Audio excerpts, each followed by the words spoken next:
What you're about to see is an Arts Hour interview from the BBC World Service with John M. Chu, the maverick, brilliant director of both the Wicked movies and more. John, you are known for building worlds that feel both mythical and emotionally accessible. Mm-hmm. And both your Wicked films are absolute spectacles on every level: visual design, choreography, obviously the amazing singing. What was your starting point for both the films? Did you envision spectacle? Where did it begin? Honestly, it begins with intention. Like, why me for this movie and why now for this movie? The show has been around. Wicked's been around for 20-something years.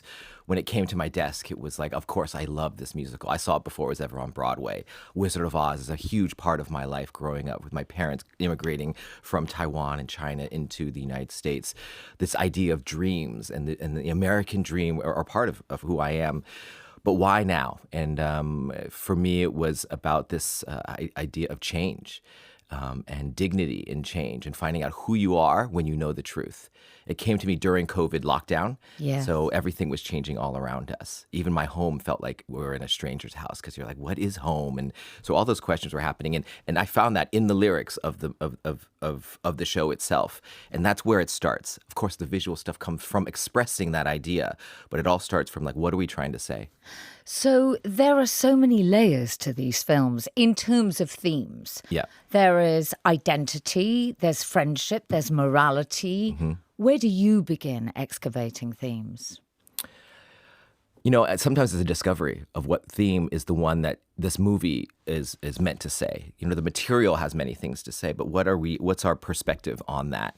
Sometimes that comes from me initially, like for me it was also friendships. You know, friendships are difficult to put on camera because it's not the beautiful fairy tale. You get married and you have children. Friendships are inconsistent, and you have to be there consistently for it. It's sacrifice. It's also forgiveness to others. Mm-hmm. So I think that's where I started. Once you bring Cynthia Erivo in, she has her own stuff she's bringing to Elphaba. She's bringing this dignity to Elphaba. She's not just a joke in this movie. She has to be a fully formed human being. And Ariana Grande, literally the most popular girl in the world, is finding her own identity in this movie in real time, at the same time portraying a character that has to find her identity within this bubble or pop her bubble in this movie. So all of us coming together sort of find it. And then in the edit, we sort of refine what that's going to be.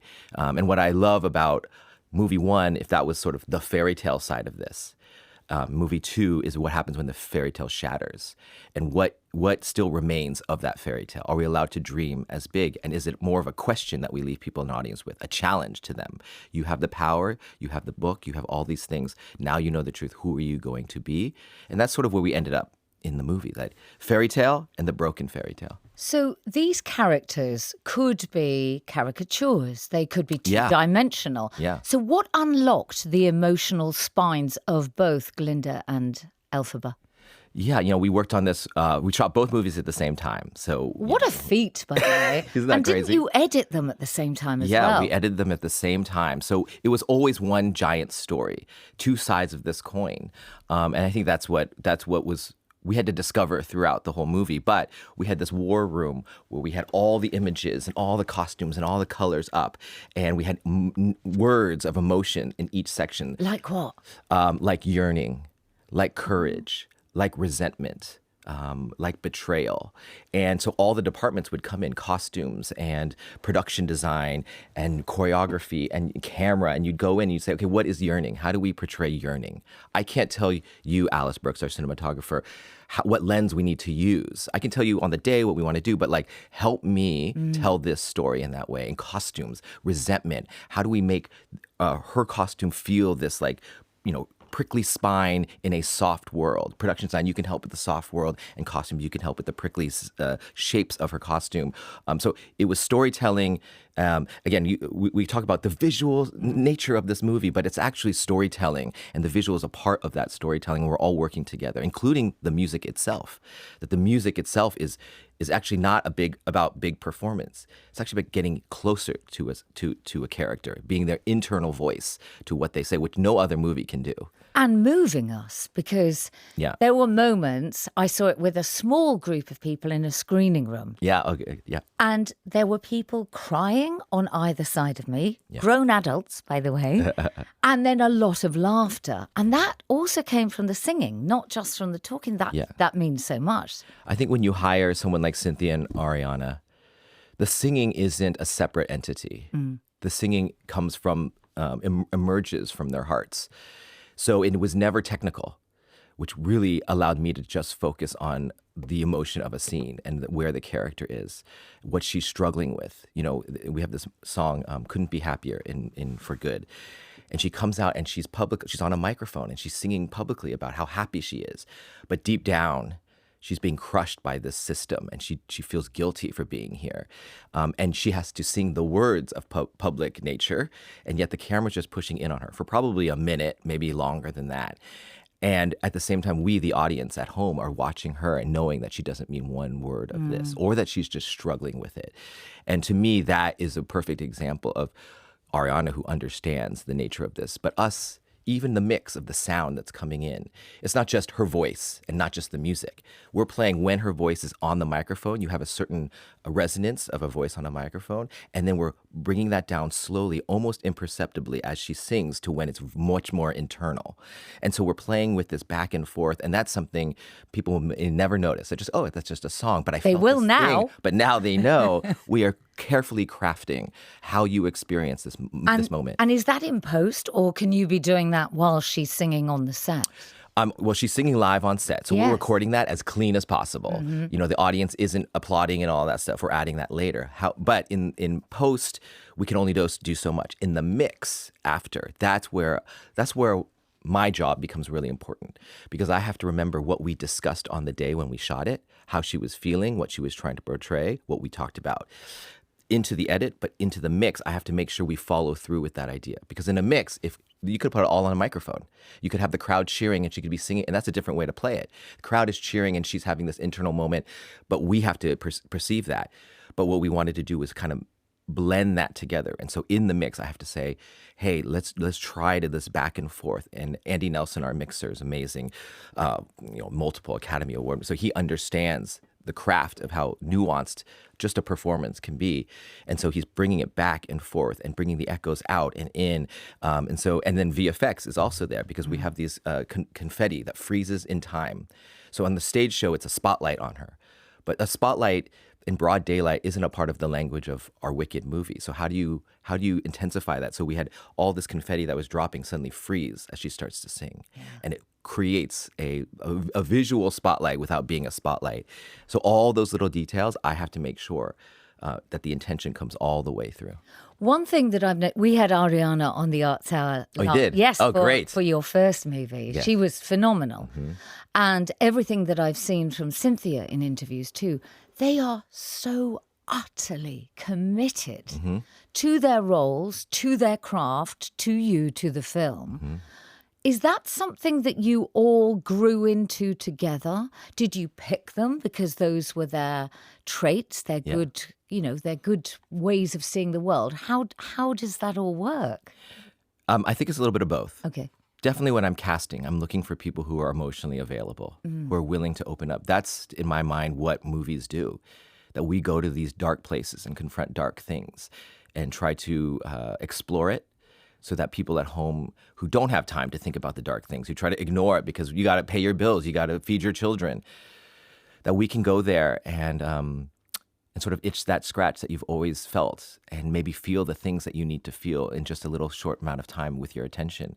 And so I think that that's what they brought to it when I saw them.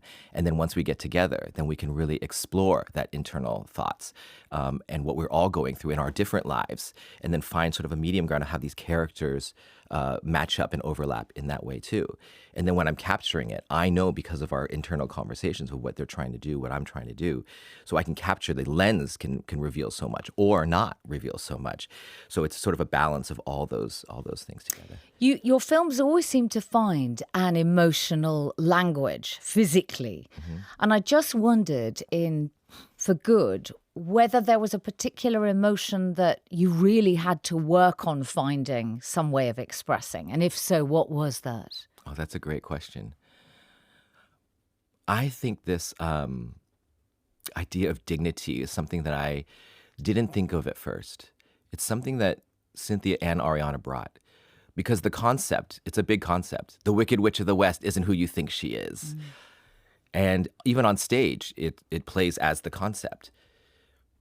But I think what Cynthia brought to it was, hey, I'm not going to wear a black frock the whole time. Like, if we're going to care about her and root for this character of Elphaba and want her to be full, she has to have dignity. She has to actually respect herself. She should have some jewelry. She should clean her hair. She should have different outfits. I thought that was really interesting. I was a little bit resistant at first because I was like, well, that's not the joke. There's a concept to this movie. But as we got into it deeper and deeper, it became more important. And same thing with Ariana. She's like, I'm not just here to be funny. I'm not just here to be the girl in the bubble.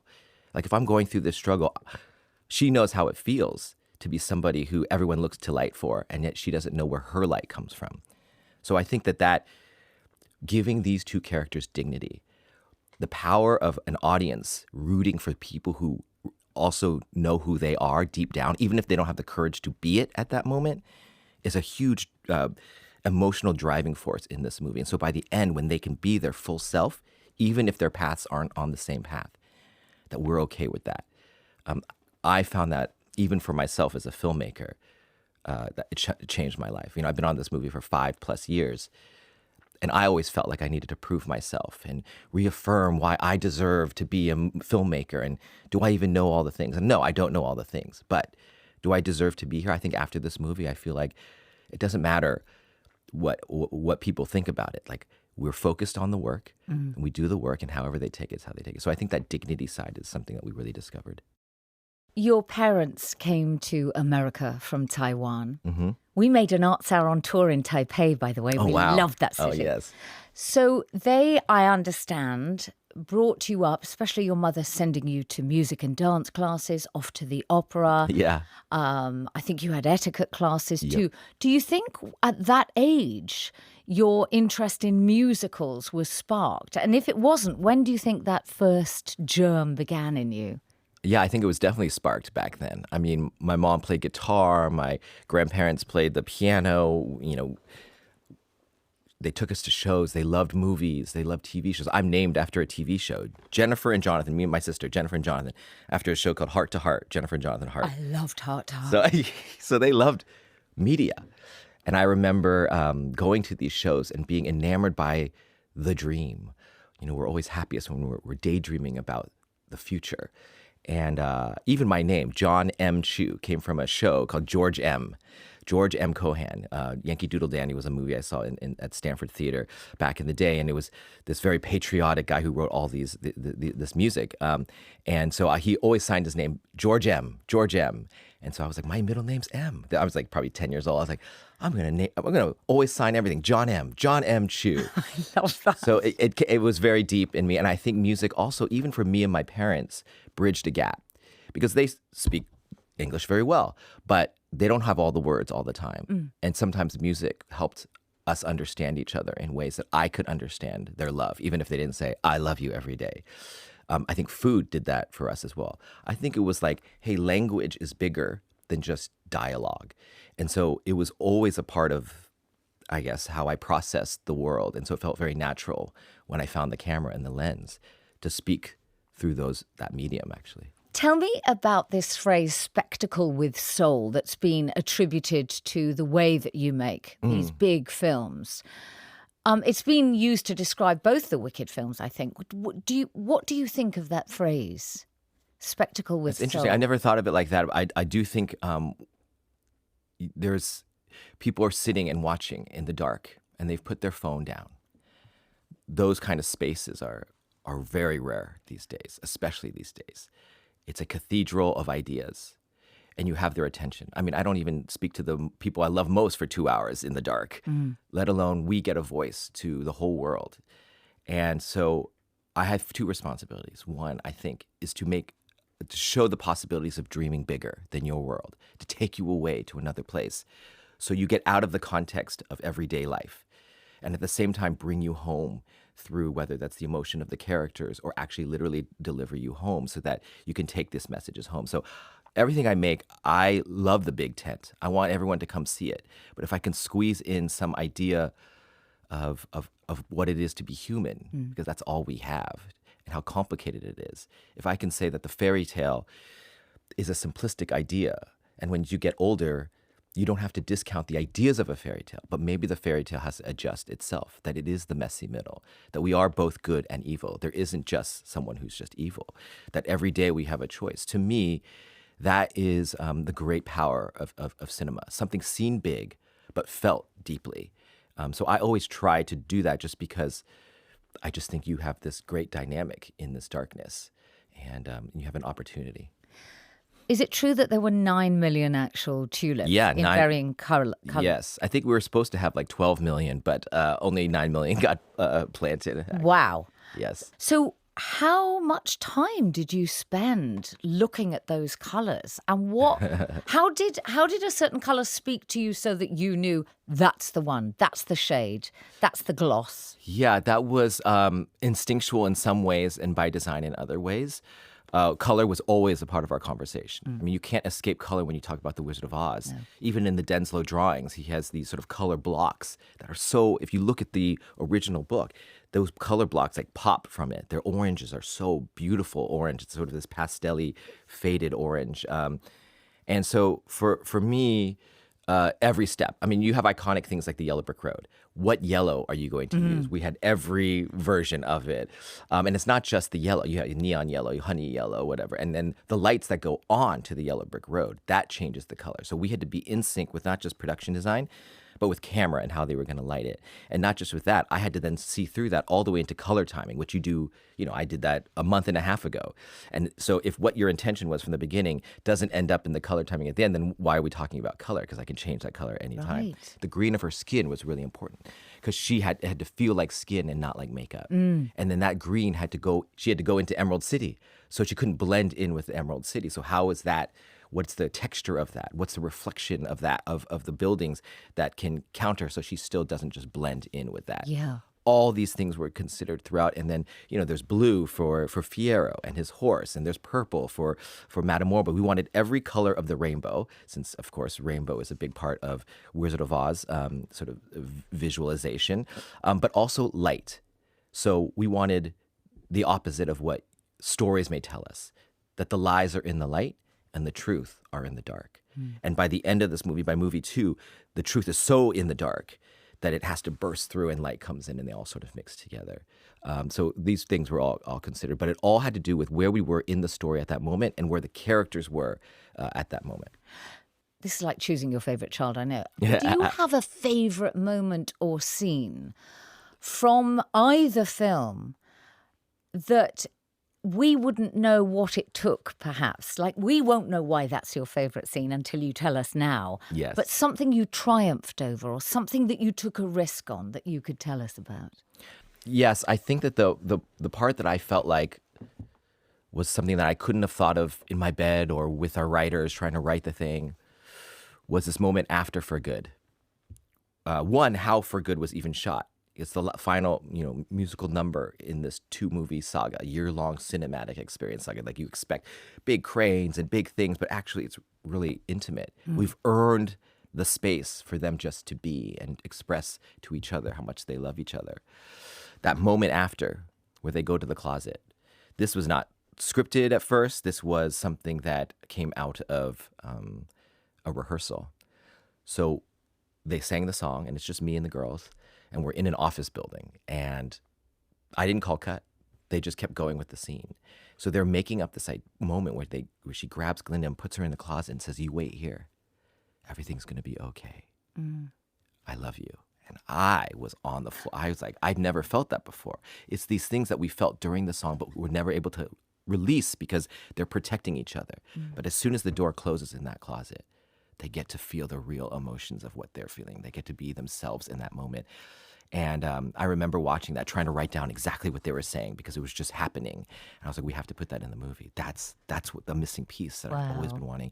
And even on the day when we shot it, we built a closet and did the thing.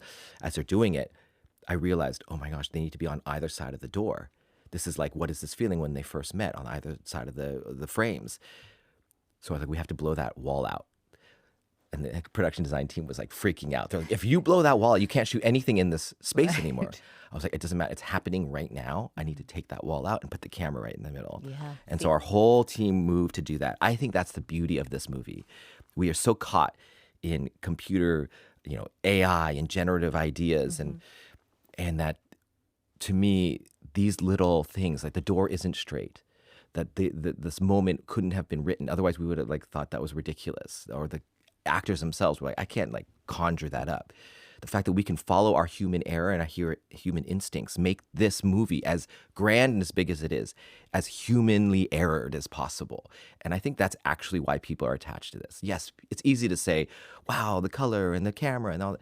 But what those things are actually doing are plugging you into our human experience and the messiness of what that's like. So I think that's actually the secret sauce. That seems like the note to end on, but I do have one other question. Let's go. Can you tell us anything about Crazy Rich Asians too? Because we are dying to know. I will tell you that's the number one question I get of all the wicked things. Listen, I loved that movie. That movie changed my life, and we've been trying. But we do have a series that we're working on that can expand the story of it. We found that there were so many characters that it's really hard to serve in a movie. And so that's what we're working on right now. And I'm doing a stage musical about Crazy Rich Asians that should be, that's really fun. I'm working on right now. Fantastic. Yeah. John M. Chu, may you go from strength to strength. And thank you so much for being on the Arts Hour. Appreciate you. Thank you for watching this Arts Hour interview from the BBC World Service. If you enjoyed us, do give us a like and subscribe to our podcast wherever you get yours.